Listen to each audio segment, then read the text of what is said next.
presente también en el Moodle, entonces por eso.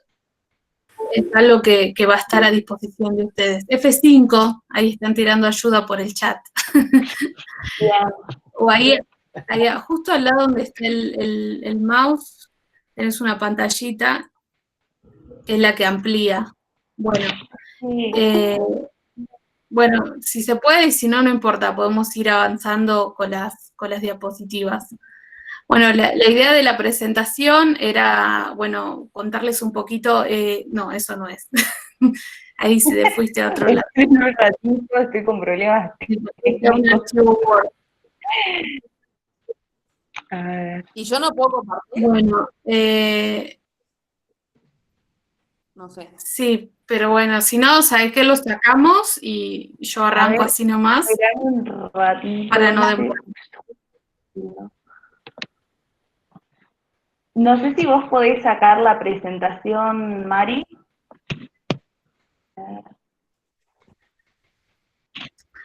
Ahí está. Ahí está. Ahí Bien, está. ahora bueno, yo básicamente los que les quería mostrar es un poco en qué consiste la cátedra, básicamente para que podamos sacarnos las dudas en esta primera clase. Y después también van a tener, por supuesto, la posibilidad de preguntar y ese tipo de cosas, todas las consultas que tengan, ¿sí? Bueno, primero, vamos, la presentación ya... Mari, perdón, el equipo. Ahí ya le puedo poner al power. Si querés que lo ponga, ya está. Bueno, está buenísimo. Sí. Porque sigue entrando gente. Vale. Y yo estoy admitiendo ahí, bueno, si no podría compartir. Vas admitiendo y yo voy presentando. Perfecto. Tenemos...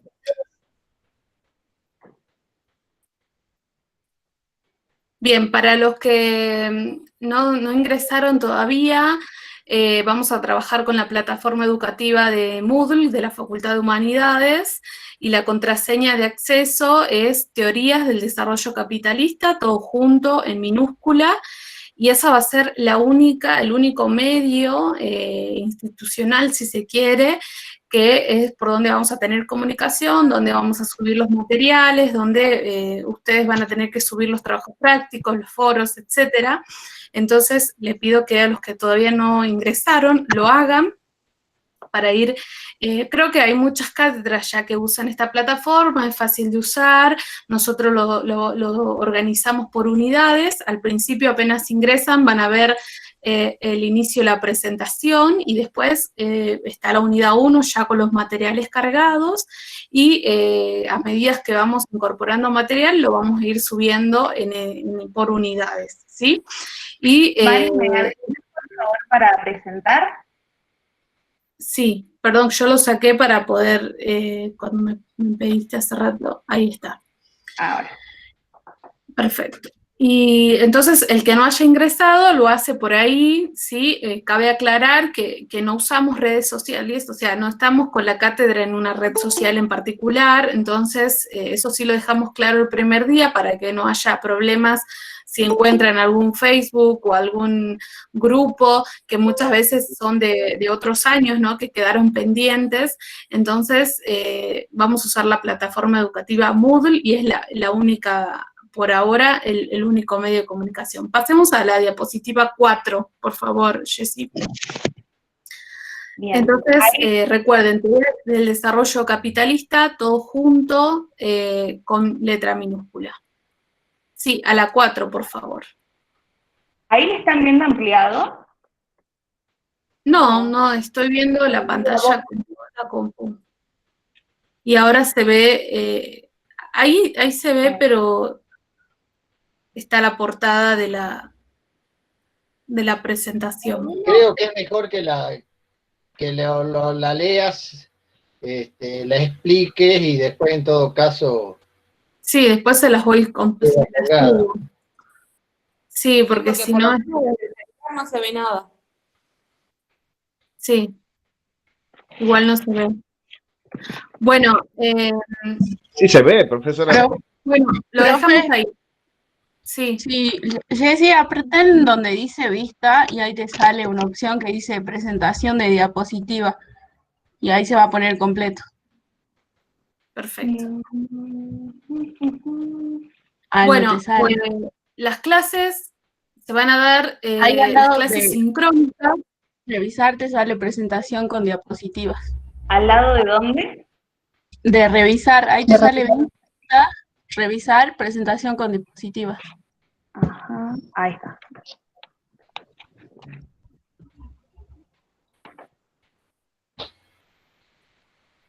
Bien, Ahí está. Ahora sí, ahí está. está perfecto. Vamos a la 4. Bien, ahí.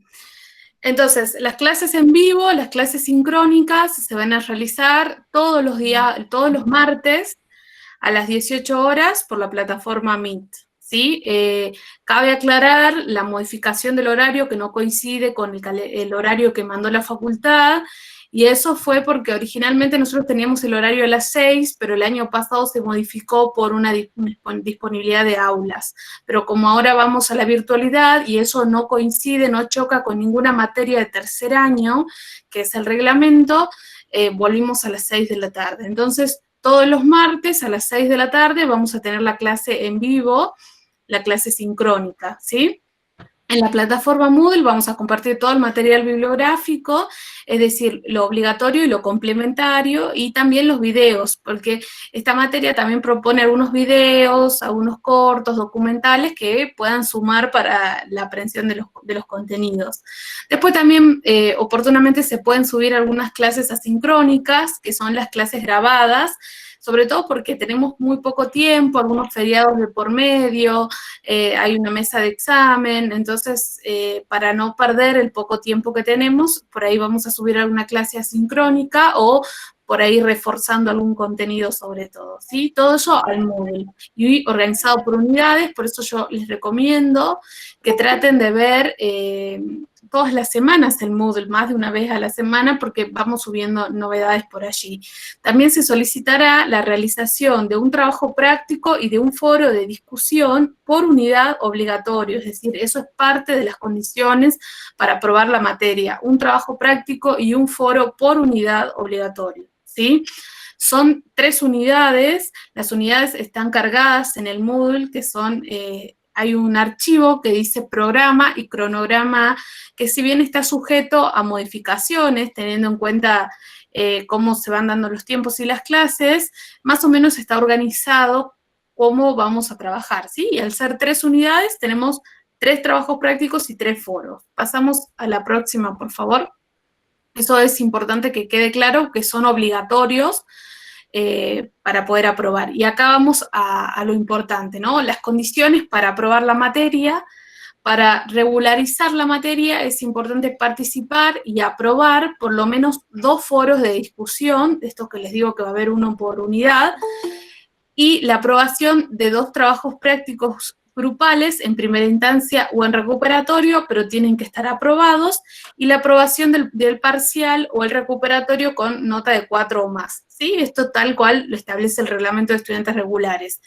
En el caso de los estudiantes que lleguen a la promoción, tienen que haber participado y haber aprobado 3 foros de discusión, que va a ser uno de cada unidad, aprobar 3 trabajos prácticos grupales en primera instancia o recuperatorio, y aprobar el parcial o el recuperatorio con notas de 7 o más, ya sea en primera instancia o en recuperatorio, ¿sí? Además, los que lleguen a la promoción van a tener que hacer un trabajo final y defender ese trabajo final en una instancia de coloquio oral que se va a hacer a fines de 2021. Por ahora tenemos todo de manera virtual. No sabemos qué va a pasar si en marzo se va a habilitar la presencialidad. Eso vamos a esperar que la universidad lo decida y oportunamente se irá avisando cuáles van a ser los medios para lograr eso, ¿no? Veremos.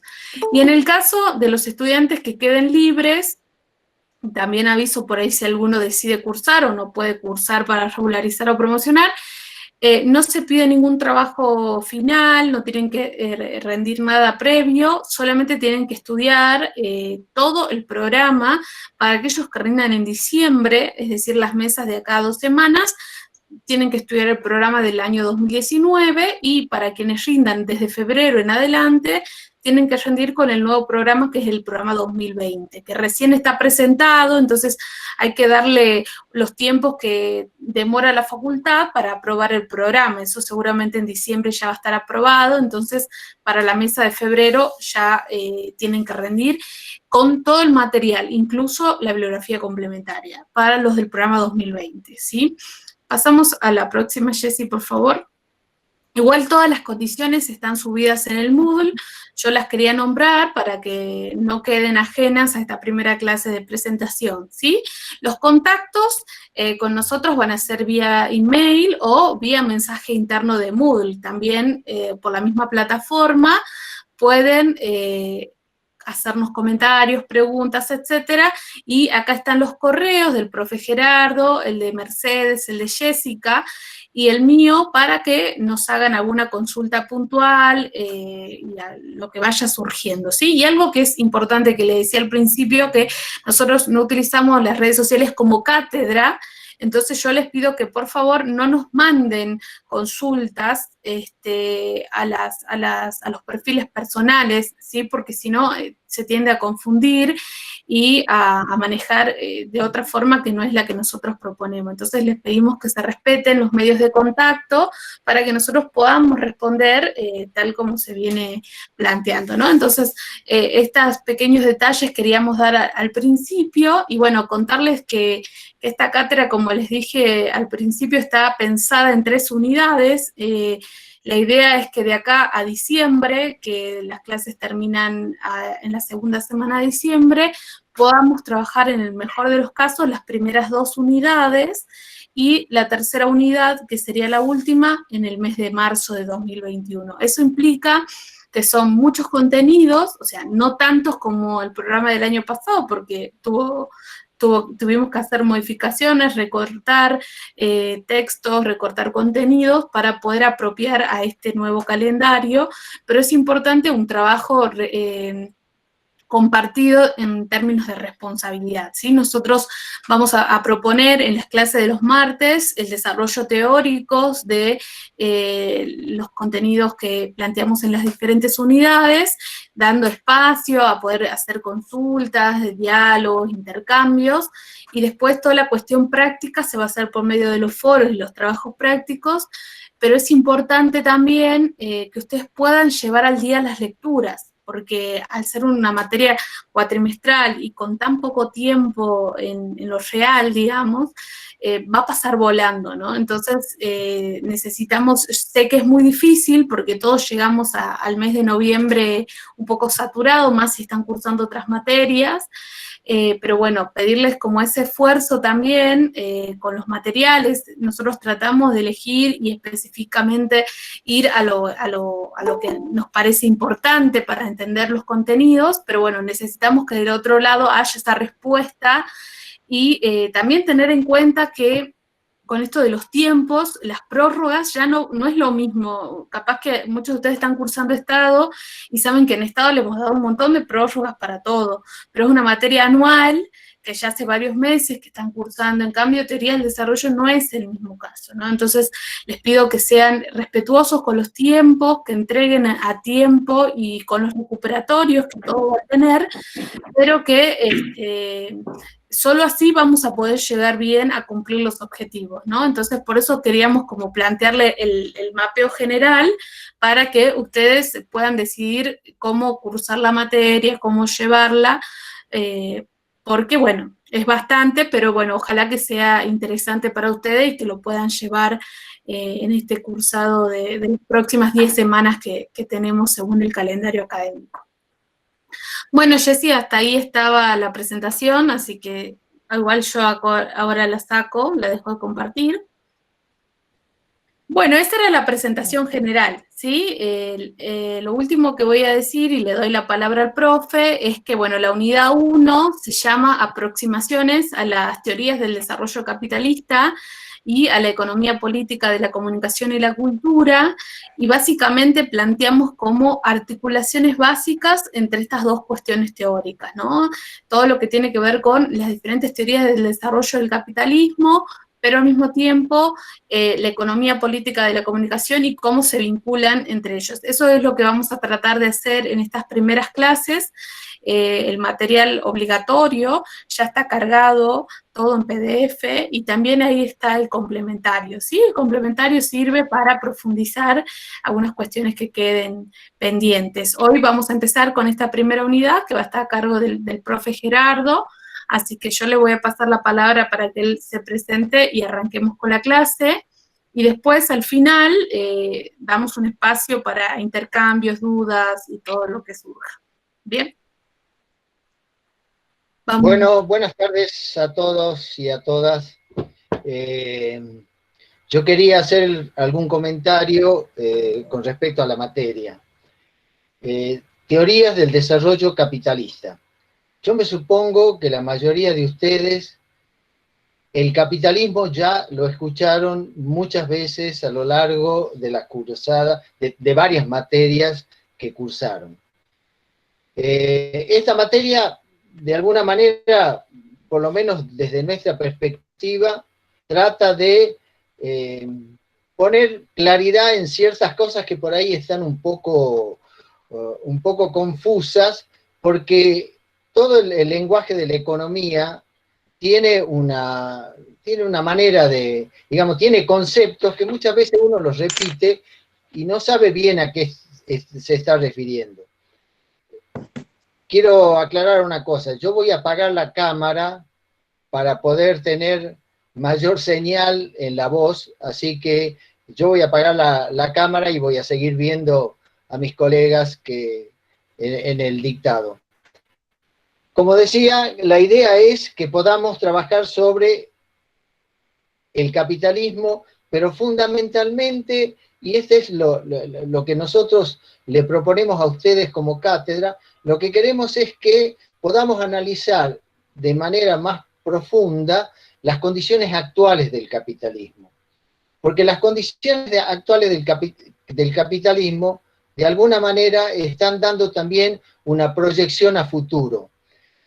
El surgimiento del capitalismo, nosotros hacemos un análisis histórico muy breve, porque lo que intentamos mostrar es que no son acontecimientos que surgen de un día para el otro, ni que aparecen en un campo o en un área del saber, del conocimiento o de las prácticas sociales. El capitalismo se fue, diríamos, desarrollando a través de varios siglos, con transformaciones, algunas de las cuales preanunciaban cambios estructurales más profundos. Por ejemplo, en el siglo XV, hay quienes dicen que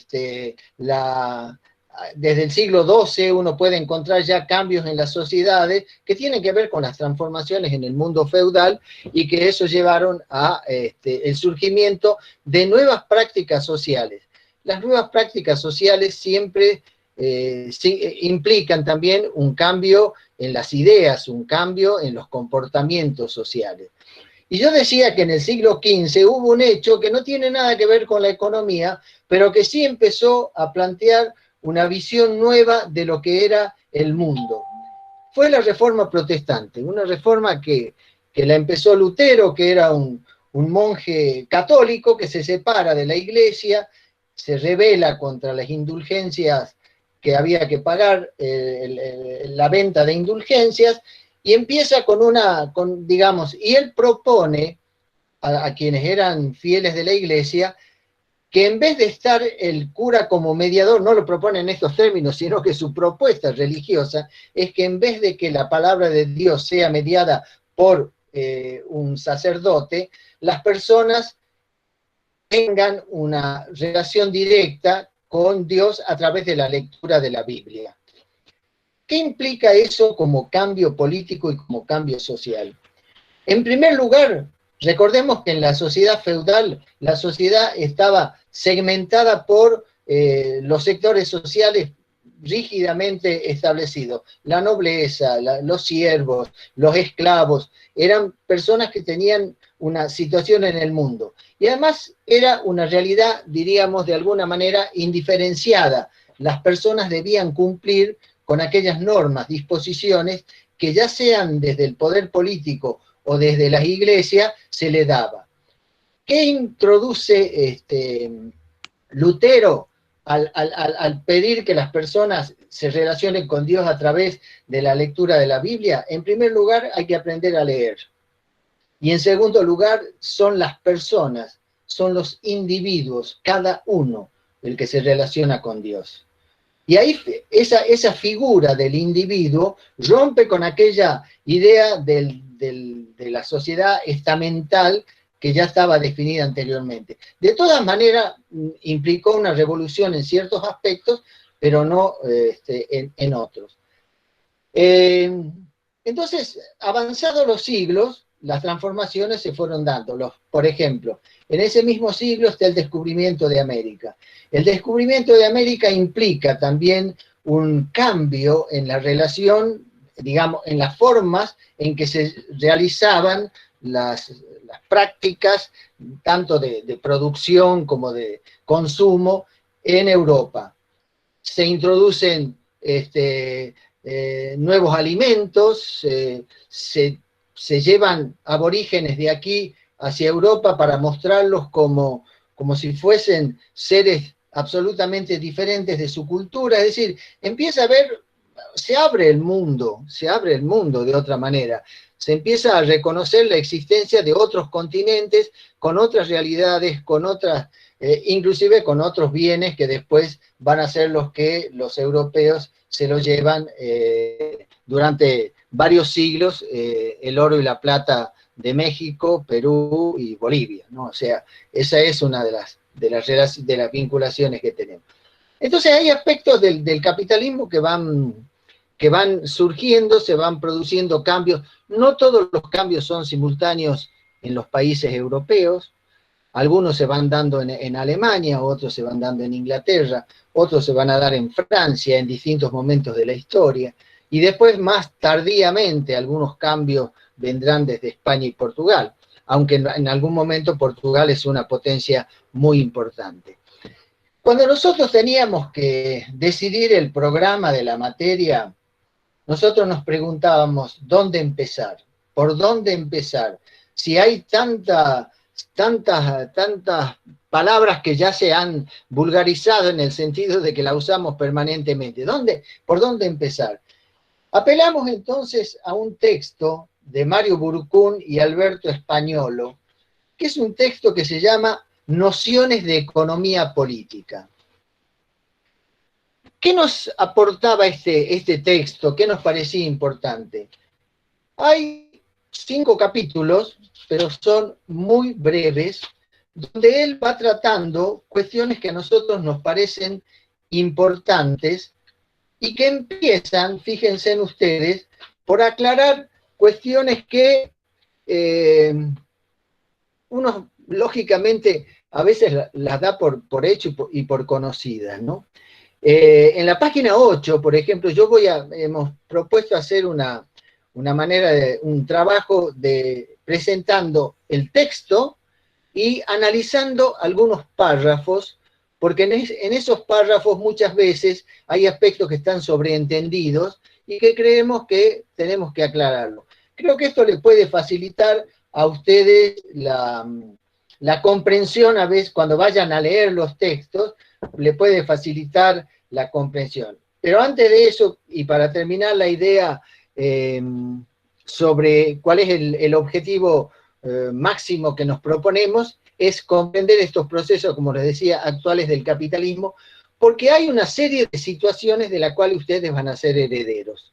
Hay problemas que tienen que ver con el medio ambiente, hay problemas que tienen que ver con la pobreza en el mundo, es decir, hay un montón de situaciones que se han dado en el contexto del desarrollo del capitalismo, que nosotros creemos que es necesario tomar conciencia, porque de esto va a ser el futuro, digamos, de cómo se resuelva la cuestión de la ecología, del medio ambiente, de la destrucción del aire, del agua, es decir, todos los problemas que se presentan hoy en las sociedades capitalistas, y más en las sociedades capitalistas más desarrolladas. Entonces va a haber una situación que va a afectar las próximas décadas largamente. Seguramente vivirán ustedes también otra etapa del capitalismo. Hay quienes piensan que es posible que se pueda transformar el capitalismo, a veces inclusive a partir de esta pandemia. Hay quienes dicen, podríamos salir de este capitalismo tan injusto y salvaje que hemos vivido en las últimas décadas con una mentalidad diferente, con una perspectiva diferente, teniendo en cuenta lo que ha pasado en el mundo con la pandemia. Sin embargo, hay otros que dicen que no, que el capitalismo no va a modificarse demasiado, que puede haber algunos cambios, pero que la forma en que está estructurada y las relaciones sociales y económicas, políticas que hoy están existiendo, preanuncian la continuidad del sistema. Inclusive en algunos casos con una cierta radicalización hacia los movimientos de derecha, que uno lo ha visto en Alemania, lo ve en España con Vox, lo ve en Francia, con los movimientos racistas. Es decir, hay una situación, digamos, un reverdecer de la intolerancia y del conflicto social muy grande. Entonces, hay algunos que dicen, la pandemia no nos va a sacar mejor, sino que quizás se profundice más todas estas problemáticas. Yo les decía que en el texto de Burkun, él dice, él parte de algunas cuestiones que son, diríamos, básicas para entender lo que está en el fondo de la economía. Porque uno a veces ve en la televisión a los economistas, y hay economistas que tratan de hacer lo más difícil posible la comprensión de lo que están planteando, cuando a veces las situaciones son mucho más simples y mucho más concretas que el discurso que tratan de imponer. Porque pareciera que si ellos muestran que tienen un lenguaje crítico y un lenguaje técnico muy específico, es probable que las cosas que propongan sean importantes. Y a veces no es así. A veces uno escucha a personajes de la economía que en realidad enredan la situación tratando de ocultar las reales intenciones que hay en su planteo. Nosotros decíamos que en la página 8 dice, una cuestión que es interesante, que lo conversábamos con María Rosa, ¿no? El capítulo 1 se llama El hombre y su entorno económico y social. Y María Rosa me hacía ver que, claro, el hombre y su entorno económico y social, esa definición de el hombre como un concepto abarcativo, tiene que ver con una época donde estos textos se escribieron que no son muy lejanas, pero que muestran, diríamos, esa idea de, hoy lo plantearíamos de una manera diferente, digamos, los seres humanos, porque el hombre, la mujer, en el hombre antes se pensaba la inclusión de la mujer y de las otras, digamos, opciones sexuales, y sin embargo, esto nos pareció importante destacarlo porque se ve cuando se escribió este texto, quienes lo hicieron todavía estaban dentro de ese mundo donde la realidad estaba planteada en esos términos. Dice Burkun que el hombre es un personaje contradictorio cuyo comportamiento en los albores de la civilización es comparable con el animal, basado en actitudes instintivas y cuya motivación primaria y fundamental es la de obtener su sustento. Ahí está un poco la cuestión central, ¿no? Porque la economía va a tener que ver con la producción, distribución, consumo de aquellos elementos que hacen al sustento de las personas para poder mantenerse en el tiempo.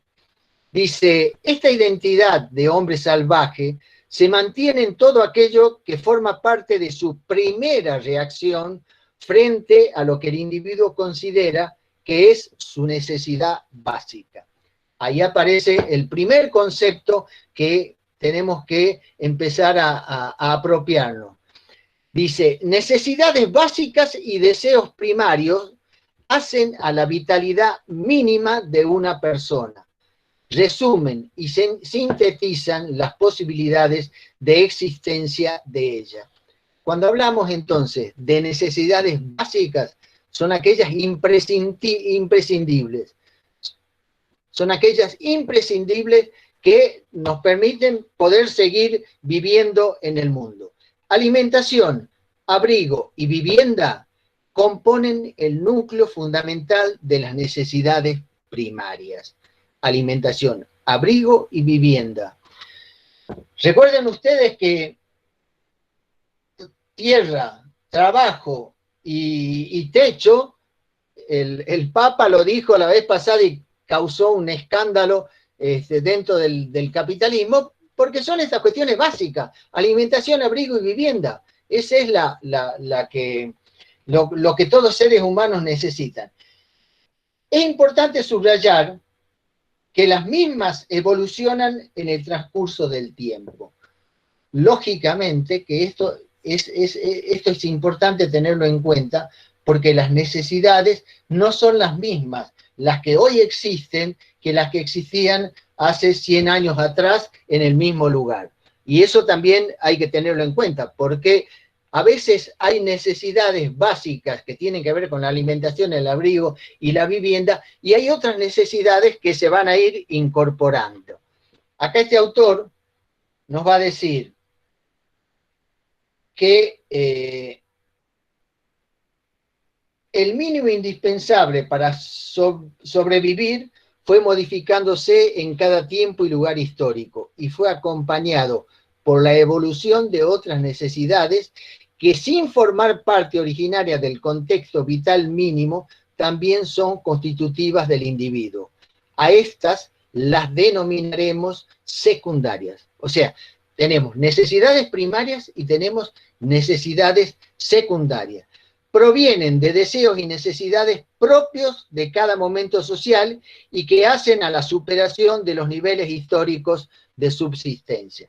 Es decir, hay necesidades secundarias que a veces se transforman casi en necesidades primarias, ¿no? Porque, por ejemplo, las nuevas tecnologías de la comunicación y de la informática, los celulares, a veces se convierten en necesidades primarias, en algunas sociedades más que en otras, ¿no? Por ejemplo, en la Argentina se considera que es uno de los países que más celulares hay por habitantes.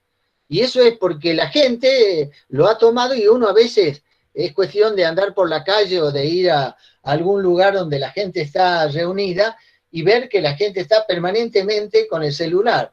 Entonces, a veces haciendo alguna actividad que tenga que ver con una vinculación familiar o lo que sea, pero otra vez está jugando, está entretenido con eso, ¿no? Entonces, esas necesidades secundarias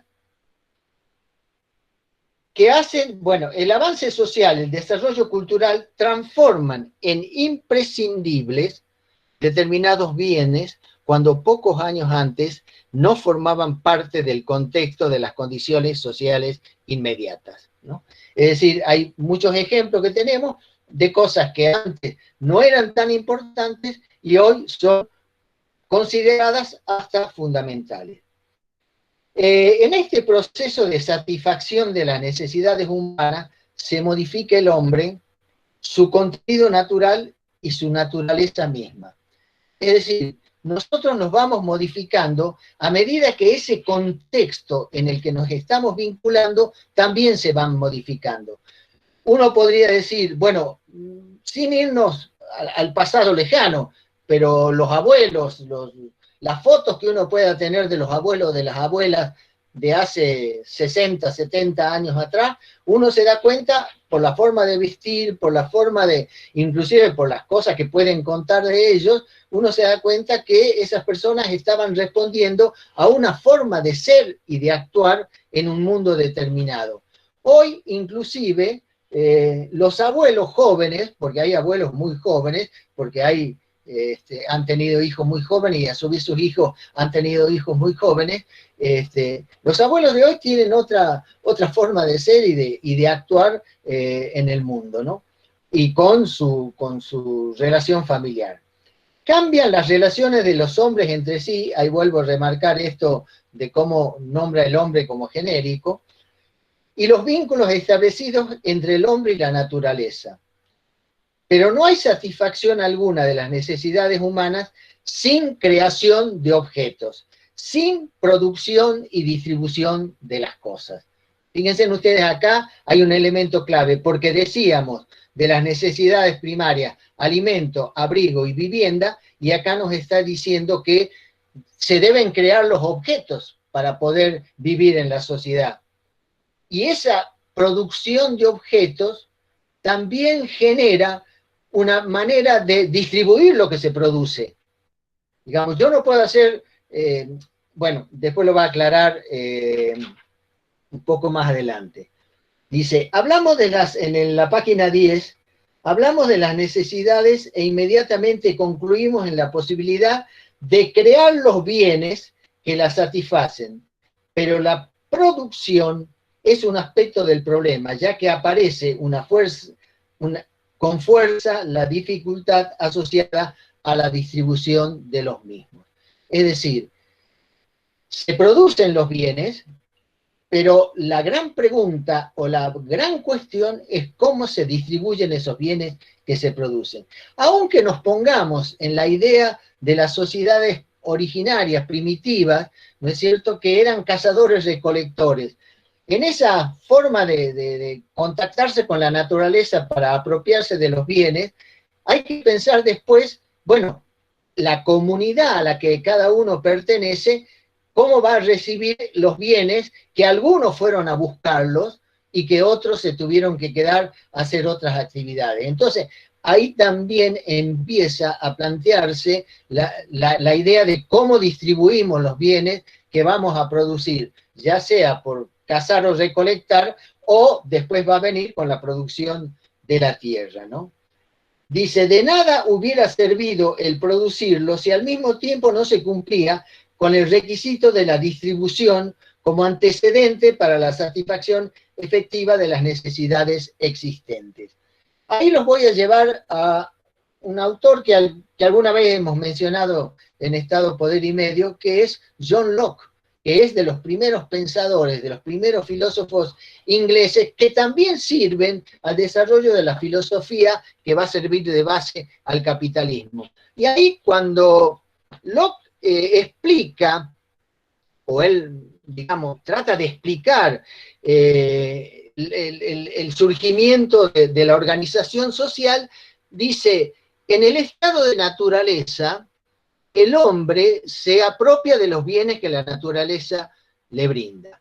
Ejemplo, dice, un hombre tiene hambre y se sube a un árbol para poder comer y sacar las ciruelas. Esa situación genera varios hechos sociales.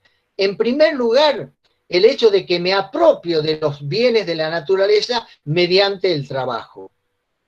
O sea, yo para poder acceder a la ciruela tengo que subir al árbol, tengo que arrancarla del árbol y eso es un trabajo que tengo que hacer. Eso a su vez implica un hecho concreto, que es yo me apropio de bienes de la naturaleza y me los apropio como propiedad mía, porque lo uso para mi consumo.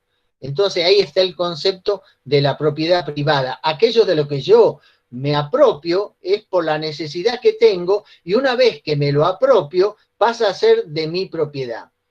Y hay un tercer elemento que está planteando este filósofo y es que el hombre, y ahí lo ubicamos en el racionalismo de la época, el hombre no va a sacar más ciruelas que aquella que puede consumir. ¿Por qué? Por un principio racional. Es lógicamente, después el propio sistema lo fue modificando, pero fíjense ustedes, elementos que hacen a una filosofía que va a ser la base de sustentación del pensamiento liberal en esta del liberalismo, que es la base del capitalismo como economía y como modelo social. Después este autor habla del proceso de trabajo y dice que en el proceso de trabajo, en general podemos afirmar que es aquel por medio del cual el hombre crea y confecciona los objetos y los bienes que le permiten satisfacer sus necesidades y deseos. Es decir, el hombre crea objetos y bienes para satisfacer sus necesidades y deseos. Como todo proceso, está también en constante modificación y cambio, tanto en cuanto a su forma de realización como en cuanto a los resultados del mismo, es decir, con respecto al tipo de bienes o cosas obtenidas. Es evidente que si uno analiza el cambio en los bienes, cómo se han ido produciendo, bueno, estamos hablando de una época donde los bienes iban lentamente produciéndose, y hoy hablamos desde una época donde la rapidez de cambio de los bienes a veces a ustedes que son muchísimo más jóvenes que yo, también les cuesta, y hemos tenido nuestra prueba hoy que no tenemos todo el conocimiento que necesitamos para poder intervenir en lo que tenemos alrededor. Y también señalo una cosa valiosa, que eso muestra que no todos tenemos todos los conocimientos, sino que hay muchas personas que tienen conocimientos que son muy valiosos y a veces son distintos a los que tenemos. Y bueno, hoy nosotros brindamos algo que creemos que es necesario, pero ustedes también nos han brindado a nosotros la posibilidad de solucionar un problema que nosotros no lo podíamos solucionar. Entonces, dice acá, la potencialidad de energía vital que el hombre tiene para diseñar, crear y poner en práctica la producción de objetos. Esta energía vital es la que nosotros queremos despertar en ustedes por el conocimiento, el saber, por tratar de profundizar siempre y de plantearse todas las preguntas para poder actuar en la sociedad, ¿no? Hay una energía vital que el hombre tiene para diseñar, crear y poner en práctica la producción de objetos. Esta energía vital va a promover y como fuerza de trabajo desencadenar un proceso de intercambio con la naturaleza. Es decir, el actuar de uno, la producción de objetos de uno, eso también tiene una vinculación con la naturaleza, porque yo puedo crear un objeto que la destruya, o que la proteja, o que que la podamos mantener permanentemente. Si uno tiene una filosofía diferente, me estaba acordando que ayer escuché el lenguaje, el discurso del vicepresidente boliviano, y que planteó una cosa da ganas de verlo, de leerlo 2 o 3 veces a ese texto, porque ahí está planteada una filosofía tan diferente a esta filosofía que nosotros vamos a empezar a trabajar, o de este modelo social. Es muy interesante, yo se lo recomiendo, el discurso de Choquehuanca, que me parece que es valioso para entender cómo estas otras filosofías actúan de otra manera diferente a esto, ¿no? Bueno,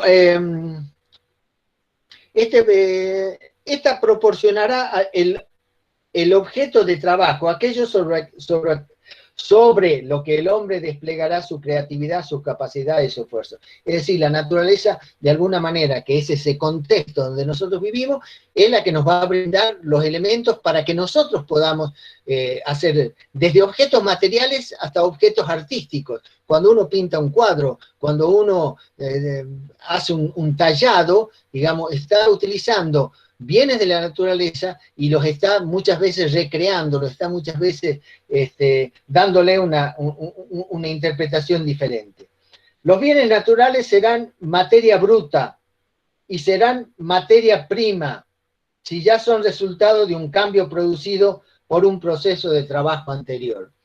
Un árbol es una materia bruta, del árbol se sacan las maderas y se arma una casa, digamos, y esas maderas para construir una casa es la materia prima. Digamos, yo para poder construir una casa de madera tengo que tener el árbol al cual corto, saco las maderas y con eso construyo la casa. A medida que el hombre avanzó en el conocimiento de sus posibilidades y de su creatividad, fue realizando bienes que le permitieron concretar las modificaciones de otros bienes. Fíjense en ustedes, cómo se cultivaba la tierra al principio, y se hacía a mano, se hacía después con asadones de madera. Después se utilizó el arado de madera, primero tirándolo la persona, después introduciendo el animal para que tire el arado, y después, y si uno ve lo que es hoy las máquinas que están en el campo, que cosechan, embolsan, separan, digamos, y hacen un montón de tareas, y bueno, uno ahí va viendo cómo eso se ha ido modificando. Primero, digamos, y toda esa modificación fue a partir de cambios que se fueron introduciendo en bienes ya existentes, ¿no? Desde los originarios hasta ahora, ¿no? Dice, utilizó el conocimiento para confeccionar útiles de trabajo que prolongaran y expandieran su capacidad productiva. Lógicamente que una persona con un asadón tiene mucho menos posibilidades de tener una producción amplia que si uno tiene un arado con un buey para trabajar. A estos útiles de trabajo los denominaremos herramientas o instrumentos de trabajo. Hay otro concepto que después se lo va a leer, se lo va a ver mucho en la economía, ¿no? Herramientas e instrumentos de trabajo. La combinación de estos elementos, energía, o sea, la voluntad humana, instrumento, o sea, el objeto de producción, y el objeto que se produce, permiten la creación de un producto nuevo, resultado peculiar del proceso del trabajo. Es decir, el hombre, modificando, cambiando la naturaleza, lo que va haciendo es creando productos nuevos, elementos nuevos, que a veces van a servir de base a los cambios que se van a producir más adelante. No sé cómo vamos hasta ahí, María Rosa. ¿Hay algún comentario? ¿Les parece que podemos seguir con esta práctica? Sí, a mí me encanta. No sé si los estudiantes si pudieron seguir un poco la lectura. Me parece que por ahí está bueno para no perderse con los textos. ¿Alguien que quiera? La verdad que, profesora habla Jorge, la verdad que me pareció fantástico que ponga la lectura, entonces una forma de seguirlo también al profesor, porque cuando por ahí el profesor habla, que habla y explica muy bien el profesor Gerardo, pero me pareció más interesante, le iba a pedir hace rato cuando usted sacó el Power, le iba a pedir, profesora, no sé si lo estaba poniendo el profesor Gerardo a usted, y le iba a decir, profesora, ¿lo puede volver a poner? No lo quería cortar el profesor Gerardo, pero está fantástico así, profesora. Justo lo saqué porque él hizo referencia al texto de Locke, entonces como no lo tenía, digo, bueno, lo voy a sacar porque si no se perdían, entonces después bueno, yo voy a aclarar cuando no está en el texto. Bueno, perfecto. Sigamos con estas aclaraciones que nos dicen. Después del proceso de trabajo, donde energía vital, herramienta, materia y resultado, producto nuevo. Dice, la forma de apropiación, nos dicen estos autores, ¿no? Es aquel proceso, página 11,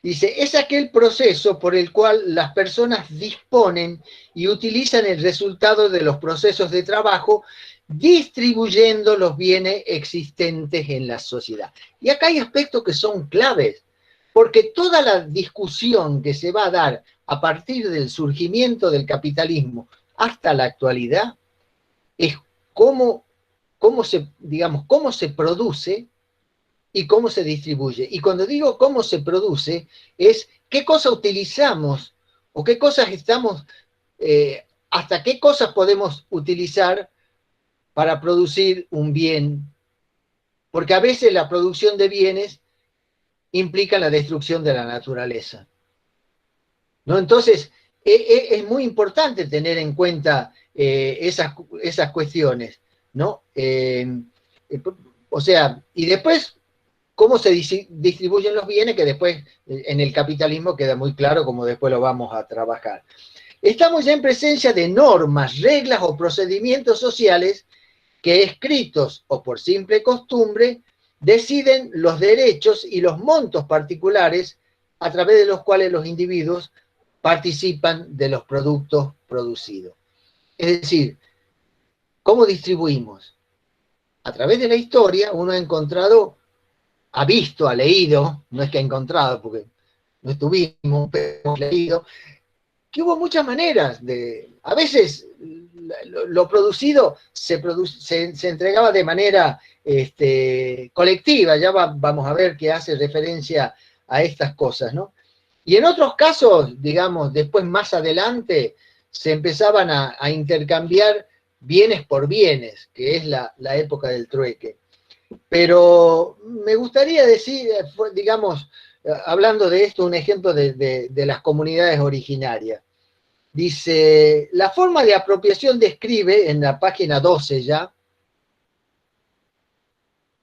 la forma de apropiación describe de manera definida las relaciones del individuo con el grupo social del que forma parte.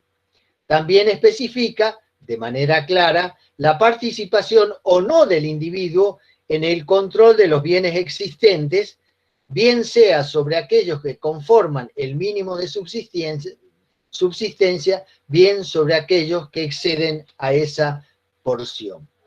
Y acá está el ejemplo que a mí me parece que es interesante, ¿no? Dice, entre los incas, las tierras de las comunidades, más abajo, pueblerinas, estaban divididas en 3 grupos, y de ahí traigo a colación este discurso que escuché ayer, ¿no? Las tierras que se dejaban a disposición de los miembros del Ayllu, que es la comunidad, las que estaban reservadas al Inca, y las que estaban reservadas a los dioses, particularmente al Inti, el dios Sol. Las tierras del Inca y de los dioses estaban cultivadas colectivamente gracias a la mita, tarea a la cual todo hombre casado estaba obligado. ¿Se acuerdan? Mita, encomienda, yanaconazgo fueron las formas que se utilizaron inclusive en la colonia y antes, en algunos casos. El producto de estas tierras se almacenaban en los graneros del Estado y servía para mantener a la nobleza, al clero, al ejército y a los trabajadores que construían las carreteras, los sistemas de riego, los templos, etc. Un cuerpo de funcionarios especializados, los Quipu Camayok, preparaba estadísticas para evaluar las riquezas de las comunidades y de las familias y calcular las cantidades de productos agrícolas y artesanales, el volumen de la mano de obra necesaria para el mantenimiento de la clase dirigente y la realización de las grandes obras públicas y de la guerra.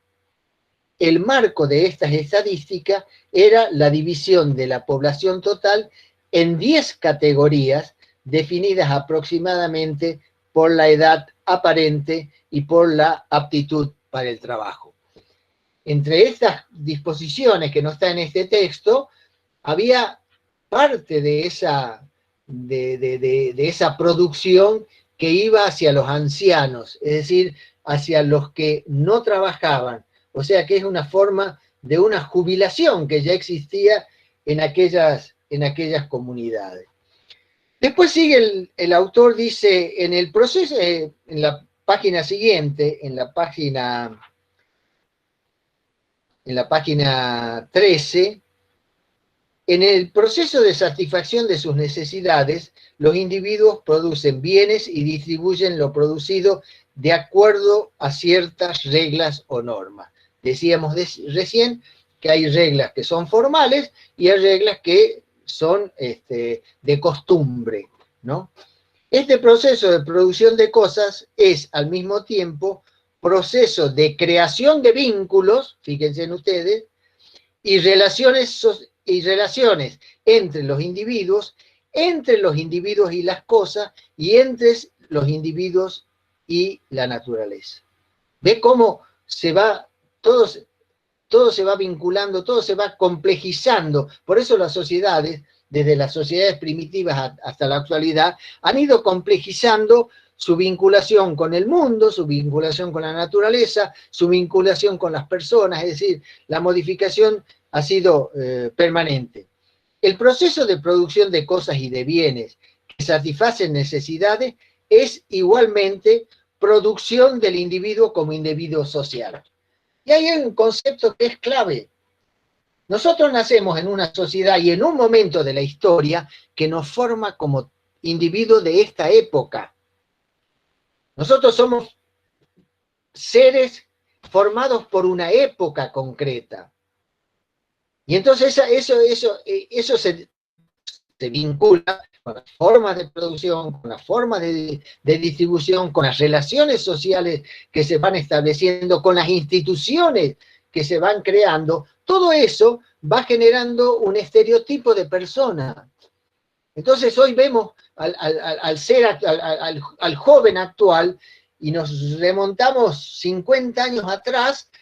El año pasado, hace 2 años, festejábamos, esto tampoco está en el texto, festejábamos los 50 años de recibido como maestros en la escuela normal, y cuando uno veía las fotos del egreso, cómo nos vestíamos nosotros, de traje, de corbata, cómo se vestían las chicas, todas muy elegantes, todas nuestras, que ahora han sido colegas nuestras en la universidad inclusive, y uno ve lo que es hoy el joven de esa edad, 17 años, una cosa así, y ve que el cambio es absolutamente, ¿no? Desde que se pueden pintar el pelo de colores, que pueden vestirse de la manera más estrafalaria. Veía los otros días unos estudiantes en España que a raíz de una situación que hubo con una chica que le habían, no sé si sancionado por haber ido en pollera, todo demás,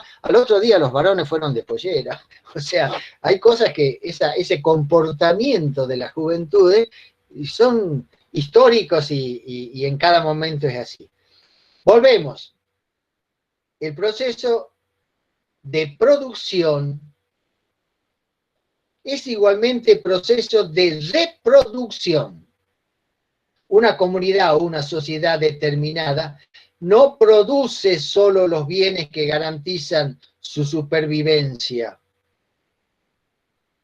Esta producción simultáneamente produce y reproduce la forma de relación social entre los individuos. Y basta ver cómo era la producción de las empresas, de las industrias, en los orígenes de la revolución industrial, donde trabajaban todo el día, desde las 8 de la mañana hasta las 8 de la noche, trabajaban las mujeres, a las cuales no les pagaban, o le pagaban una parte mínima de la que le pagaban, y trabajaban los niños. Entonces, fíjense ustedes cómo en cada... cómo eso va generando además estas relaciones sociales, dice. La reproducción es entonces el contenido fundamental de lo económico. Y acá está lo que hay que tener presente. La producción, o sea, todo lo que se produce está después conceptualizado por la economía.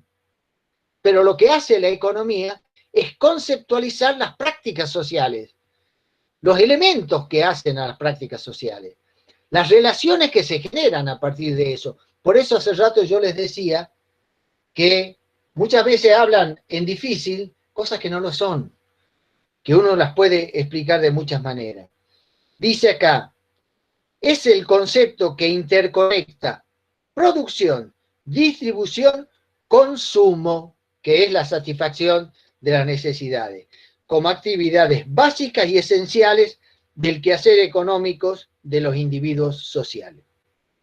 Entonces, esta es la clave de la cuestión. La economía tiene que ver con los mecanismos de reproducción necesarios para que las sociedades, para que los seres humanos continúen existiendo, porque si se rompe esa forma de producción o de distribución, algunos se van a morir.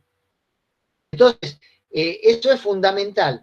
Y eso, ese es el estudio, el análisis de esa cuestión de cómo se produce, de cómo se distribuye, de cuáles son las relaciones sociales que se establecen en esa producción y distribución. Eso es lo que va a estudiar la economía. Eso es lo que la economía después le va a dar una forma teórica, ¿no? Después en la página 14 hace una introducción que la vamos a saltar y vamos a ir a la página 15. Dice acá,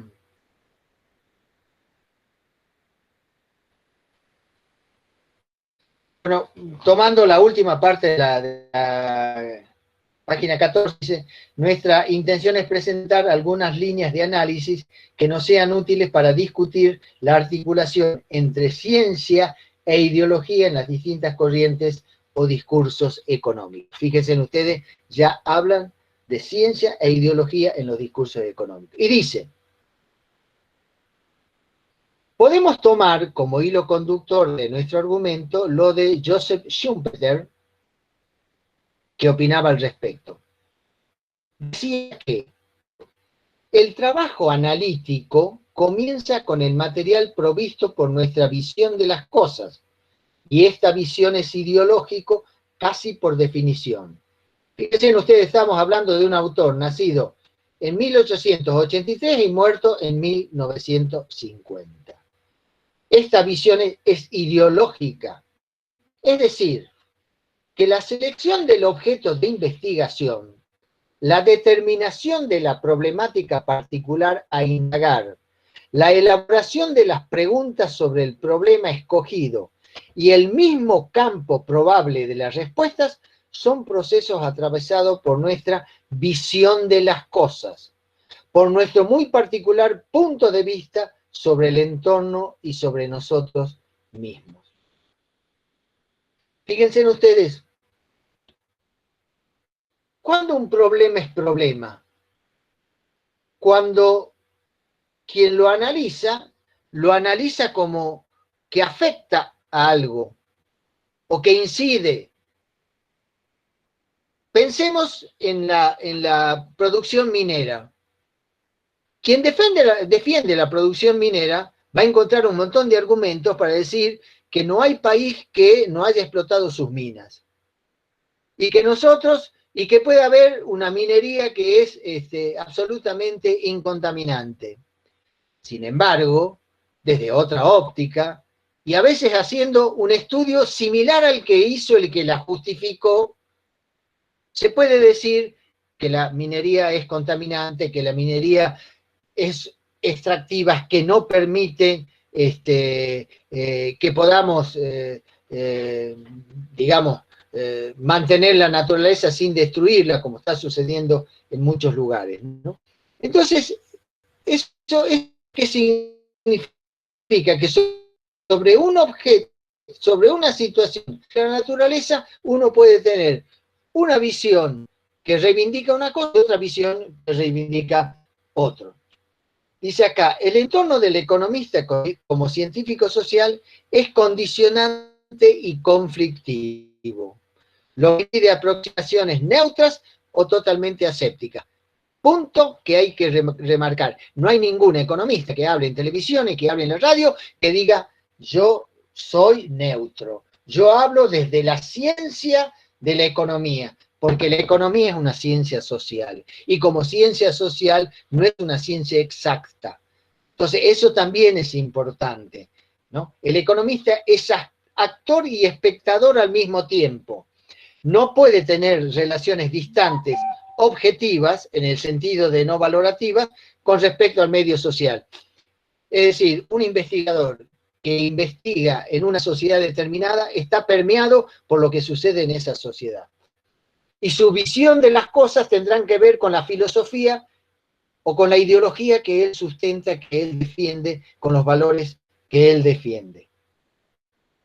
Entonces no hay objetividad, y esto es claro y esto es importante tenerlo en cuenta, porque si algún día ustedes como periodistas tienen que entrevistar a alguien del campo de la economía, porque ya se van a especializar en estos temas y lo van a poder hacer con toda justeza, acuérdense que el que está al frente puede tener una verdad parcial, pero no tiene la verdad absoluta, aunque él diga que los modelos matemáticos en economía son infalibles, porque a veces, Milei, por ejemplo, profesor.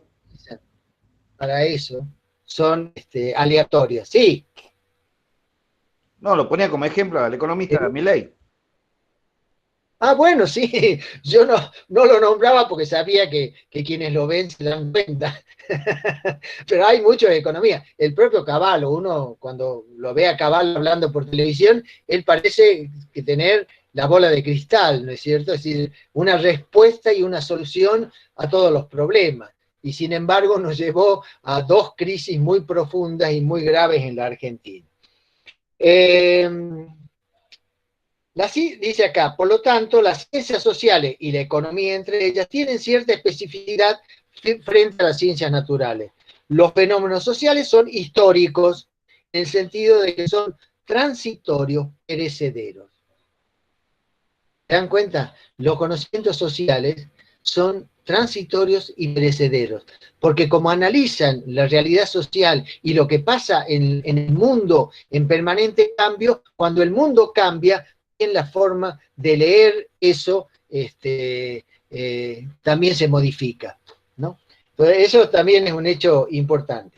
Sabemos, por ejemplo, que ninguna sociedad puede dejar de producir, distribuir y consumir sin riesgo para su propia existencia. Pero los modos, las maneras en que estos procesos vitales pueden desarrollarse y llevar a cabo cambian en distintas épocas históricas. No podemos afirmar que una comunidad primitiva es lo mismo que la moderna sociedad capitalista. Si ponemos la actividad comercial de un campesino de la Revolución Francesa con el moderno cotizador comercial de materias primas en el mercado de Rotterdam. Bueno, de ahí seguimos y me parece importante. Después lo demás ustedes lo leen y si tienen duda lo plantean. Lo que pasa es que si no se nos va el tiempo y ya yo los agoto a ustedes con mi conversación y yo me agoto también con eso. Pasamos a la página 16, María.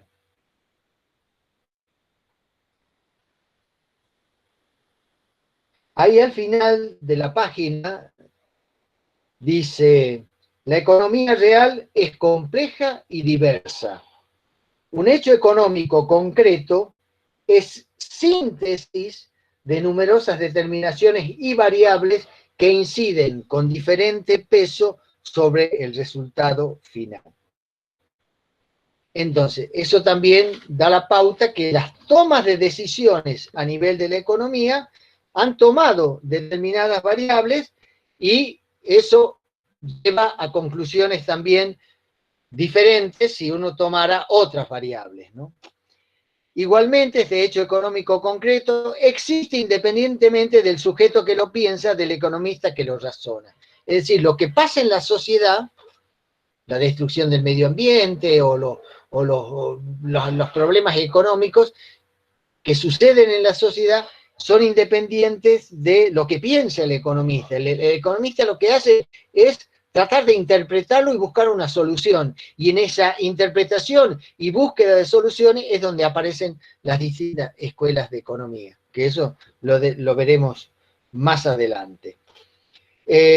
Podemos, dice acá, recuperar a Schumpeter cuando afirma que el trabajo factual y el trabajo teórico, entrando en una relación infinita de toma y daca, poniéndose recíprocamente a prueba de un modo natural y planteándose el uno al otro tareas nuevas, acabarán produciendo modelos científicos productos, conjuntos provisionales de su interacción con los elementos que quedan en la visión original. Es decir, el trabajo de campo, el trabajo que hace de análisis de la realidad y la teoría, digamos, y el trabajo teórico es una convergencia de eso, ¿no? De la forma de interpretar y de los elementos que el economista tiene para explicar lo que está pasando. Dice más abajo, el economista debe desarrollar una estrategia de aproximación sucesiva que de ninguna manera es lineal ni reconoce pasos uniformes y continuos. Es decir, la realidad no es lo que aparece en la primera imagen. Hay mucha pobreza. Bueno, entonces, ¿cuál es lo que yo veo es que hay mucha pobreza. Bueno, ¿cuál es la explicación que me puedo dar? Esa explicación es la que después va a depender de la teoría con la que yo analice esa realidad de hecho. El economista que busca ir más allá de la respuesta fácil, producto de la inmediatez del conocimiento, aquel que pretende rebasar el conocimiento espontáneo, recurre al análisis de los hechos a través de la abstracción. Es decir, uno tiene que abstraer. El análisis de la realidad requiere de una abstracción. Nosotros por eso tenemos elementos teóricos que son los que nos permiten categorizar lo que estamos observando. Darles digamos, como yo decía hace rato, la observación puede a veces evitar ver cosas que ideológicamente no las quiero ver, o mi percepción no las quiere tener en cuenta. Pero entonces ahí es donde aparece este elemento que es importante, la observación, el análisis, el estudio de la realidad, y en este caso, en el caso de la economía, requiere de un elemento teórico, digamos, o construye un elemento teórico, un concepto nuevo, ¿no? Ya veremos después, por ejemplo, cómo el trabajo que Ricardo, que es uno de los teóricos de tanto Smith como Ricardo, que son teóricos del capitalismo, esos autores, después Carlos Marx lo va a ver desde una crítica al planteo que ellos hacían. Después lo vamos a ver. Bueno, volvamos a la página 17. El economista que busca, dice acá, a través de la abstracción, se enfrenta a lo concreto inmediato, abstrae los datos necesarios, elabora conceptos y categorías y retorna finalmente a lo concreto inmediato. Fíjense ustedes, ese proceso es un proceso fundamental, que lo vemos en todo, y ustedes como comunicadores es un elemento central y clave, porque ustedes van a ver lo que está pasando, digamos, lo concreto, de eso van a abstraer y van a crear categorías o van a asumir categorías creadas por otros, y con esas categorías van a volver a observar la realidad. Y ahí la van a ver, a esa realidad la van a ver a través de las categorías que ustedes utilizaron para mirarla. Es decir, yo puedo ver una sociedad donde hay diferencias sociales. Yo puedo entender y puedo usar una categoría como la de clases sociales. Pero la categoría de clases sociales puede tener por lo menos dos interpretaciones, por lo menos. Una puede ser que es producto de la sociedad capitalista que ha generado las dos clases fundamentales, proletariado y burguesía, y que por tanto son las clases principales existentes en la sociedad. No está en el artículo. Y otra cosa es si yo la veo desde la perspectiva funcionalista. Pero bueno, eso lo vamos a dejar para después. Pero quiero decir, ahí estoy viendo una desigualdad social, tomo el concepto de clase, pero de acuerdo a las categorías y de acuerdo a las ideas que yo tengo, la explicación que voy a dar sobre esa existencia va a ser diferente. No sé si alguien quería preguntar algo. Dice, abstraer significa, y ahí está lo lo importante, abstraer significa captar los rasgos esenciales y al mismo tiempo elaborar conceptos y figuras apropiadas para caracterizarlos. Es decir, tengo que crear un concepto, tengo que crear un relato, una figura que me pueda dar, digamos, que pueda servir para identificar de lo que estoy hablando. Por eso a veces nosotros les insistimos tanto en la necesidad de que ustedes se apropien de la conceptualización del concepto, que lo puedan entender a los conceptos para poderlo usar con libertad, para poderlo usar con libertad. Y de acuerdo a la idea que ustedes tienen de eso. Dice acá, es un recurso del pensamiento que permite una toma de distancia del investigador con respecto al objeto estudiado. El concreto originario es esa realidad que está ahí frente, el del primer encuentro, por su complejidad y diversidad, se presentaba como caos y desorden. Es decir, cuando uno ve las situaciones de injusticia que existen en los distintos planos y en los distintos niveles en la sociedad, pareciera que esto forma parte de un caos, de un desorden. ¿Cómo puede ser que la gente se muera de hambre en la Argentina? Uno se puede preguntar, habiendo barcos o restaurantes que tiran toneladas de comida. Entonces, esos son los elementos que uno tiene que dice acá, el concreto originario, el del primer encuentro, por su complejidad y diversidad, se presenta como un desorden. Entonces, es esto, ¿no? Todo se parece. Pero la abstracción a través de las categorías elaboradas favorece una reconstrucción ordenada, un modelo de lo real. Es decir, eso que se me presenta con múltiples señales y de repente que no las entiendo, que no puedo comprender lo que está pasando, si yo utilizo categorías para analizarlas, las ordeno. Y entonces yo puedo explicar, no me digan que la pobreza es producto de la vagancia de la gente, cuando yo veo que las personas se rompen el lomo 12 horas por día trabajando en condiciones absolutamente insalubres y ni siquiera consiguen para poder llegar a su casa con un recurso básico para mantenerse. Entonces, ahí es donde esa realidad que aparecía tan caótica, de repente yo la ordené a partir de mi observación y con las categorías con las que observé. Poco a poco el economista va generando su propia explicación de los fenómenos, va construyendo discursos explicativos, va interpretando el hecho económico concreto.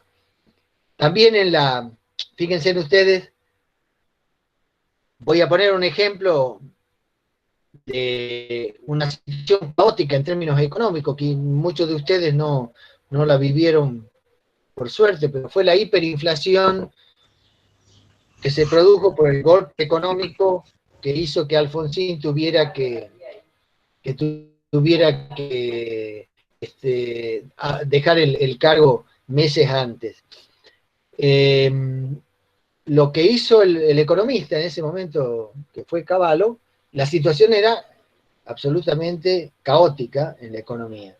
Y él utilizó una herramienta, ¿no es cierto?, que fue la paridad cambiaria, y entonces para frenar ese caos, él estableció mediante una disposición que un peso valía $1.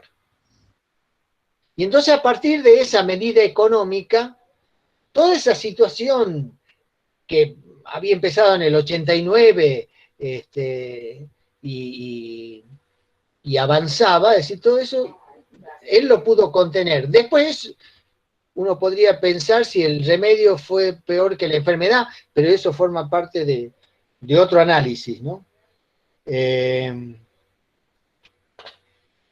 La abstracción permite la construcción de modelos como representación simple del hecho económico concreto. Cuando nosotros hablamos por ejemplo, de los aportes que hacen ciertos economistas, como fue Keynes, ¿no? Si Keynes elaboró un modelo que después lo vamos a ver, digamos, cuando analicemos en algún momento, pero Keynes creó un modelo, y bueno, también crearon modelos Hayek, Friedman, también crearon modelos Hayek fundamentalmente, modelos económicos neoliberales, pero son modelos, estructuras que parten de un proceso, digamos, de una abstracción.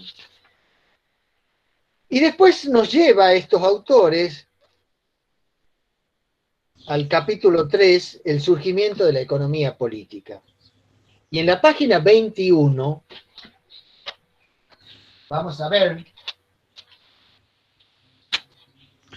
Profesor, disculpe, ¿le puedo hacer una pregunta?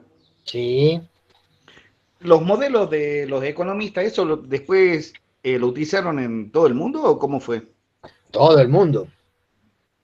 Todo el mundo tiene, digamos, a ver, las escuelas económicas que después vamos a ver, parten de determinados presupuestos, de determinadas formas de ver las cosas, y elaboran estrategias en la búsqueda de determinados ejemplos. Sí. ¿Cómo frenar la inflación? Tema de la economía y de todas las economías. ¿Cómo detener la inflación? Bueno, ahí cada escuela va a tener una propuesta de decir, bueno, no, la inflación se la tiene que combatir, por ejemplo, reduciendo el déficit fiscal para que el Estado no gaste más de lo que recauda y entonces eso no se traslada a los precios, para poner un ejemplo. Y otros dirán, no, la inflación se combate estableciendo determinados controles que eviten el monopolio, la triangulación, es decir, un montón de situaciones que en la economía se dan y que hacen que los precios suban aún cuando no existan causas para que eso pase. Fíjense ustedes en la Argentina actual. Hay cosas que son temporales y que son, digamos, del momento y que suben. Es decir, si yo quiero comer frutillas ahora, y bueno, ahora están más baratas, digamos, pero a ver, si yo quiero comer una fruta que no es de la época, me va a costar mucho. Por ejemplo, las paltas están a más de 450 pesos el kilo. Es decir, hay cosas que son variables. Hay cosas que no. Hay cosas que deberían variar. Porque si se mantienen los precios de la energía, alquiler congelado, es decir, una serie de variables que antes incidían en la formación de precios, y hoy eso está controlado, uno se pregunta entonces, ¿por qué sube? ¿Por qué sube un bien cuando sus componentes no han variado? No han aumentado los sueldos, las tarifas están congeladas, los alquileres están congelados. Entonces, es especulación. Entonces uno puede pensar, no, ¿ves? Hay que establecer controles, o estos famosos precios cuidados, o cosas así, digamos. Esas son estrategias para buscar frenar la inflación, ¿no es cierto?, sin apelar a esta otra idea que durante el gobierno, los economistas de Macri lo decían, hay que reducir los gastos del Estado para que el déficit fiscal no sea alguien que impulse el gasto ficticio, la inflación, etcétera, etcétera. Bueno, en la página 21, es decir, la otra, a esa que estamos viendo, dice, los requisitos históricos de los discursos económicos. Esto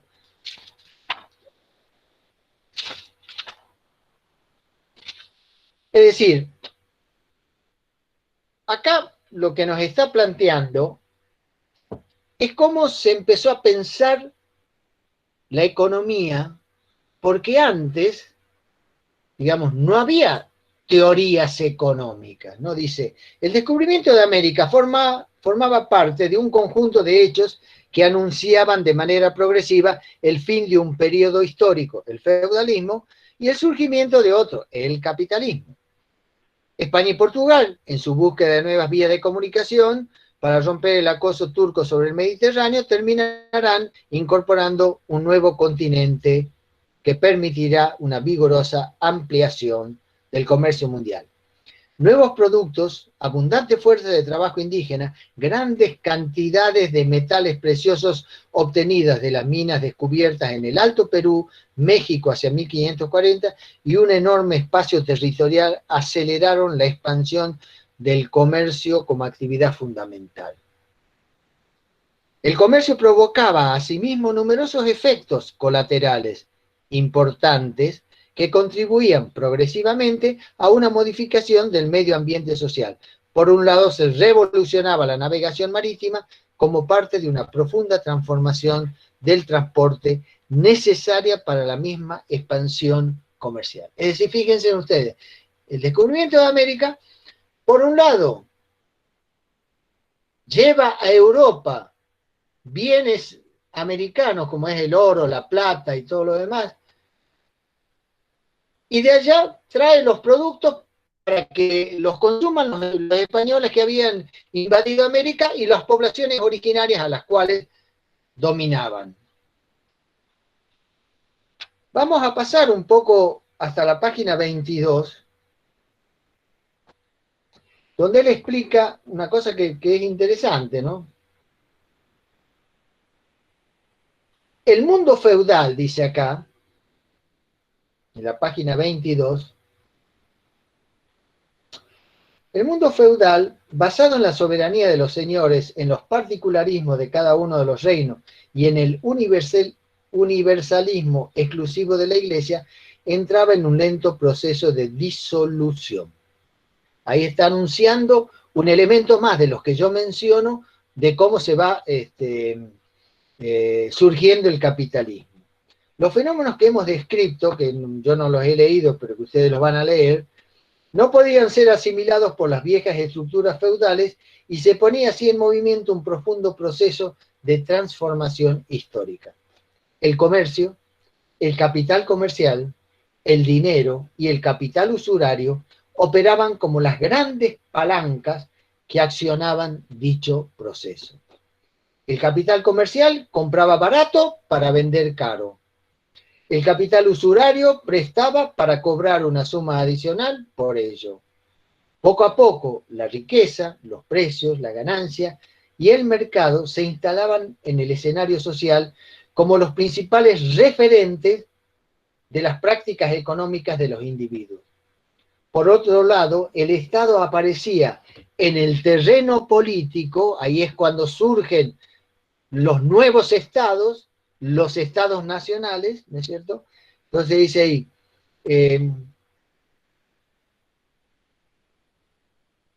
sustituyendo al particularismo del poder feudal y el universalismo de la Iglesia. Era el componente que en un terreno estrictamente político completaba el surgimiento histórico del mercado. Es decir, el Estado Nacional es el elemento, digamos, la construcción política, la construcción social que recepta a esas nuevas formas de producción que existía. Porque hasta ese momento, digamos, hasta el momento en que el capitalismo se instala, hay otras experiencias, digamos, los fisiócratas, por ejemplo, quizás fueron los primeros que empezaron a pensar de cómo se produce la riqueza, ¿no? Porque antes el mercantilismo tenía la idea de que simplemente el intercambio de bienes era lo que generaba la riqueza. Por eso iban a Asia, iban a otros lugares, traían productos exóticos y acá los vendían para sacar ganancias y ganancias importantes. Entonces, el mercantilismo, la idea que tenía era que la riqueza estaba dada por la cantidad de oro y plata que se podía tener, de bienes preciosos, de perlas, de cosas que eran extravagantes y que eran difíciles, esa era la riqueza. Nadie pensaba hasta ese momento cómo se produce la riqueza, cómo se produce, quién le da valor a las cosas, o quién le da, bueno, el valor se lo podía dar la distancia, pero no la cuestión de cómo se genera ese valor. Y van a ser los fisiócratas los primeros que van a plantear que la riqueza está en la producción de la tierra. Y hay toda una explicación que ellos dan por qué la propiedad de la tierra es lo que genera la riqueza de las sociedades y por qué es necesario producir las sociedades, ¿no?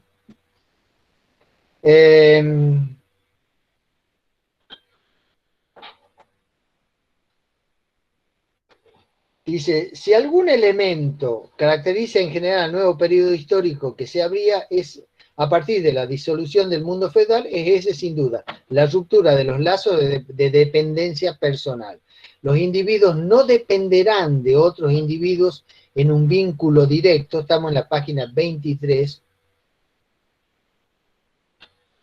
establecido, este vínculo directo establecido, bien sea a través de la sangre, del nombre, de la pertenencia a un clan o a una tribu, bien sean sometidos al dueño de esclavos o al señor feudal, ¿no?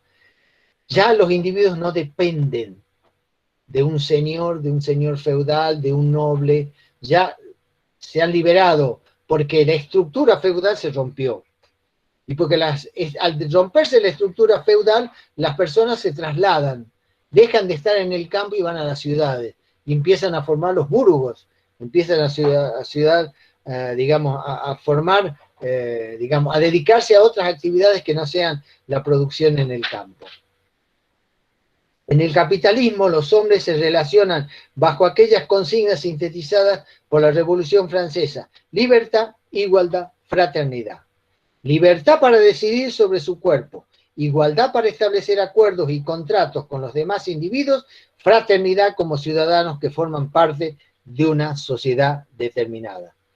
El desafío que el capitalismo incorpora en la historia de la humanidad es que los individuos puedan resolver la producción, distribución y el consumo a través de los vínculos establecidos entre hombres que se suponen iguales, libres y fraternos, sin coacción extraeconómica ninguna y sin dependencias personales entre unos y otros.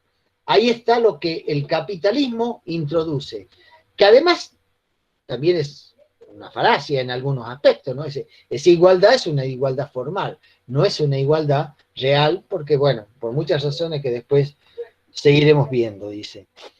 El individuo aparece así como un individuo aislado frente al conjunto de la sociedad. Dispone de obligaciones y derechos al igual que todos los demás, y se supone en igualdad de oportunidades, para enfrentar la vida. Depende su existencia de la sociedad. En la medida en que no posee todos los bienes necesarios, debe vincularse con los demás individuos a través del comercio de los bienes que son de su propiedad. Es decir, antes en las comunidades originarias las personas podían producir para mantener, tenían todo lo que necesitaban. Ahora el individuo es un individuo aislado, es un individuo que tiene que procurarse a través de lo que él produce, procurarse lo que él no puede producir. Él puede hacer zapatos, pero necesita ropa, necesita comida, ¿no? Etcétera, etcétera. Dice acá, la confluencia del conjunto de intercambios que se producen entre los múltiples individuos da lugar a lo que se denomina mercado. Fíjense en un concepto que se usa tanto, que vamos y que venimos y que el mercado es lo que Lo que pasa es que después va a haber teorías económicas que van a interpretar, eso lo veremos más adelante, el funcionamiento del mercado, cómo funciona, cómo sería lo ideal que funcionara. Pero dice acá, el mercado es un espacio social al cada cual aporta sus bienes y del cual intenta conseguir los bienes que precisa para satisfacer sus necesidades. Y ahí viene el otro caso importante. El nivel de dicha satisfacción depende de la cantidad de bienes de que dispones para el intercambio. ¿Cuáles son los elementos que se usan en la sociedad capitalista para el intercambio? El dinero. Entonces, el nivel de la satisfacción, es decir, aquello que a mí me hace sentir bien en la sociedad, va a depender, según esta perspectiva, ¿no es cierto?, de la cantidad de recursos que uno tenga para poder conseguir. El individuo aparece así como un individuo aislado frente al conjunto de la sociedad, puede ser muy bien. El mercado es entonces un espacio social en el cual el nivel de dicha satisfacción, listo, hasta ahí llegamos. Entonces después, en la página 24, ya para cerrar, dice: producción, distribución y consumo reconocen en el capitalismo al mercado y al Estado como dos espacios fundamentales para su propia realización. Página 24. El mercado no es la simple suma de voluntades individuales, es un espacio social donde las voluntades individuales entran en un juego competitivo caracterizado por conflictos, confluencias, enfrentamientos y compromisos. El mercado crea igualdades y al mismo tiempo genera diferencias. Los individuos concurren a él a comprar y vender bienes y servicios, ofrecen los propios y demandan los ajenos. En este juego competitivo de voluntades individuales, cada una de ellas se expresa a través de precios cuyo nivel resulta así determinado. Bueno, esta es una manera, diríamos, de mostrar cómo en ese mecanismo de intercambio es cómo se generan esas relaciones sociales y cómo el valor de las cosas a veces se modifican a partir de esos intercambios, ¿no?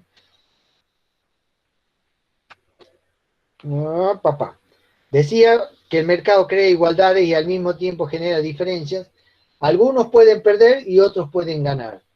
Por ejemplo, el comerciante está siempre dispuesto a comprar barato y a vender caro, confiado en su astucia y en su destreza para reaccionar frente al ambiente, al cambiante mundo de los negocios. Está convencido de que puede perder una ganancia como diferencia cuantitativa entre lo que lleva al mercado y lo que él retira finalmente. Esta posibilidad permanente de la ganancia, similar a la del individuo que realiza una apuesta en cualquier juego del azar, se asocia a la ilusión de obtener una riqueza. Bueno, y ahí termina esta primera parte y dejamos para la próxima semana el capítulo 4. Yo le pediría que lo lean. Son breves, como yo les digo. El capítulo 4 empieza en la página 26 y termina en la página 31. O sea que son 5 páginas, 5 hojas, 5 páginas. Me parece importante porque acá van a ver de las escuelas de los discursos económicos, ven los clásicos, tanto Smith como Ricardo, y después en el capítulo siguiente está la escuela marxista. O sea que acá vemos los pensadores que plantean los primeros elementos, no solamente del razonamiento económico liberal, sino también de la filosofía que está detrás del planteo del liberalismo como modelo social. Es interesante porque las reflexiones que hace Adam Smith, él se hace una pregunta: ¿es el interés propio, es decir, el interés del individuo, compatible con una buena sociedad? Estas son algunas ideas que sentaron la base de la lógica del pensamiento capitalista.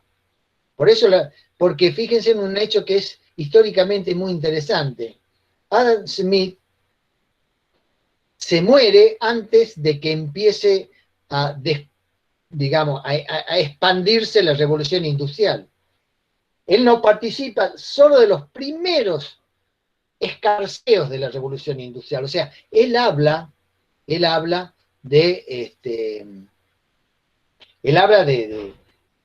lo que él venía viendo, de los cambios que se estaban realizando. Y hay una declaración que él hace un principio que muchas veces los economistas y los liberales lo repiten permanentemente: el interés propio conduce a la armonía social y no al caos. La búsqueda de lograr éxitos económicos ya hace que la sociedad se oriente en el mismo sentido, como guiada por una mano invisible. Esas cosas que dicen, ¿no? Que todo se acomoda, que es como, digamos, hay un dicho un poco más vulgar, dice, las sandías se van acomodando en el carro a medida que vamos caminando. Es como que para los liberales las cosas se van encaminando, se van, aunque aparezcan situaciones de crisis, creo que ellos dicen, se van a acomodar, ¿no? Porque hay como una mano invisible que hace que las cosas busquen la armonía y no el caos. Pero bueno, eso lo veremos la semana pasada. Yo creo que ya los agoté a ustedes, también me agoté yo. Aunque hay algunas personas que se ríen mucho, parece que pero ese es producto de los hechos en sí. A mí también me gusta mucho reír. ¿Alguien tiene alguna consulta que en estos últimos minutos que podamos hacerle al profe? Yo lo puse en el chat y bueno, dicen que es muy clara, fue muy clara la clase, pero bueno, si alguien quiere preguntarle algo al profe ahora, así breve, antes de cerrar, este es el espacio para... De todas maneras lo pueden hacer por correo, ¿no? Sí, también, y retomar los textos como vos nombraste, que bueno, lo que les decíamos hace rato también por el chat era que el texto ya está en la bibliografía, está subido en el Moodle, así que pueden retomar ahí el texto para ver, bueno, es bastante claro el libro de Burkum, por eso lo tomamos como bibliografía obligatoria, así que pueden irlo mirando y bueno, vamos dialogando, o pueden pensar también alguna pregunta para la otra clase, no hay problema. Sí, algo que me había olvidado de avisar es que en el Moodle van a encontrar un espacio que es el foro de novedades. ¿Sí? Ahí vamos a cargar novedades generales así de la cátedra, ¿no? Por ejemplo, la próxima clase vamos a trabajar tal tema, retomen tal texto, el link de la reunión virtual, ¿sí? Y después está el espacio de foro de estudiantes, que es un espacio coordinado por las chicas, por Jessica y por Mercedes, que ellas ya se presentaron ahí, hicieron un primer comentario. Estaría bueno que ustedes se presenten también en ese primer diálogo que pusieron las chicas en la plataforma, o sea, que pongan responder, no crear nuevos temas, sino responder a esa primera presentación, para también saber con quiénes estamos, ¿no? Bueno, y el espacio la idea de ese espacio, es que se puedan ir conociendo, y bueno, las chicas nos van a ayudar a hacer los nexos con nosotros, por ahí si se nos pasan cosas como hoy, justamente te paso respondiendo la pregunta que hay acá. Al principio nos decían que hubo un problema porque la plataforma no recibía más de 100 personas, el que entró número 100 y dejaron de entrar. Entonces, supuestamente nosotros teníamos entendido que era para 250 personas, entonces voy a averiguar eso con la facultad para ver qué problema hay, porque la idea no era dejar a nadie afuera de la clase. Por los comentarios que fueron llegando es que tenemos a muchos que han quedado afuera, lamentablemente, pero bueno, la clase se está grabando, así que yo mañana la voy a subir en Moodle y vamos a tratar de resolver este problema para la próxima. Por eso, con respecto a la pregunta del link, lo vamos a avisar en el foro de novedades si cambiamos de plataforma, porque estamos viendo eso con las chicas ahora, si buscamos otra plataforma o vemos cómo resolver esta, pero la idea es que nadie quede afuera, ¿no? Entonces le pedimos disculpas a los que no se pudieron conectar. Y después hay un espacio más en el Moodle, que es un espacio colectivo donde vamos a ir cargando información que no es obligatoria, sino más que nada de complementarios, ¿no? Para ir mirando.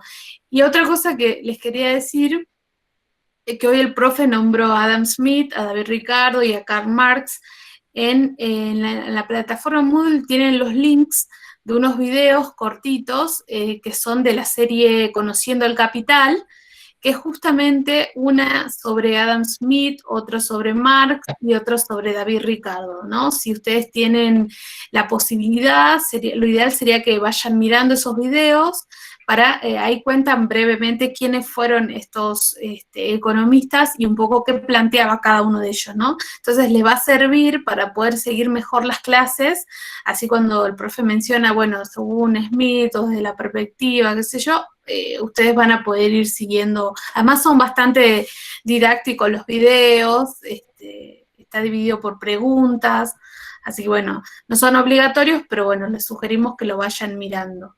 Bien, bueno, si no, a ver, no sé si hay alguna pregunta más. Bueno, no hay otra pregunta, así que creo que estamos. Chicas, Ger, ¿algo más para decir?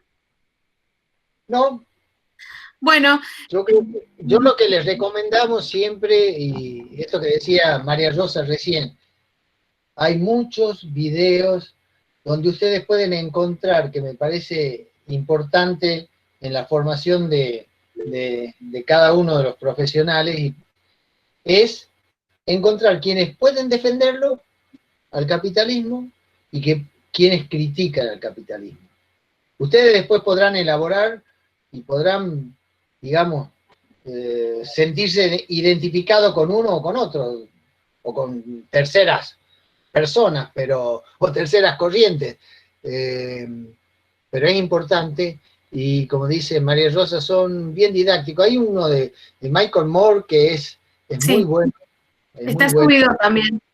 Sí, y después hay otros de los que promueven. Hay uno de Milei, creo que habla sobre el capitalismo, o sea que si quieren divertirse un poco, pero además es interesante poder ver cómo plantea las cosas, ¿no? Sí, él tiene esa actitud un tanto despectiva de que, todo es así. Bueno, véanlo, saquen ustedes sus propias conclusiones, donde van a ver a uno que lo defiende, y va a hablar de virtudes, y van a ver a otros que lo critican. Así que eso me parece muy importante para que ustedes se formen su propia visión de las cosas.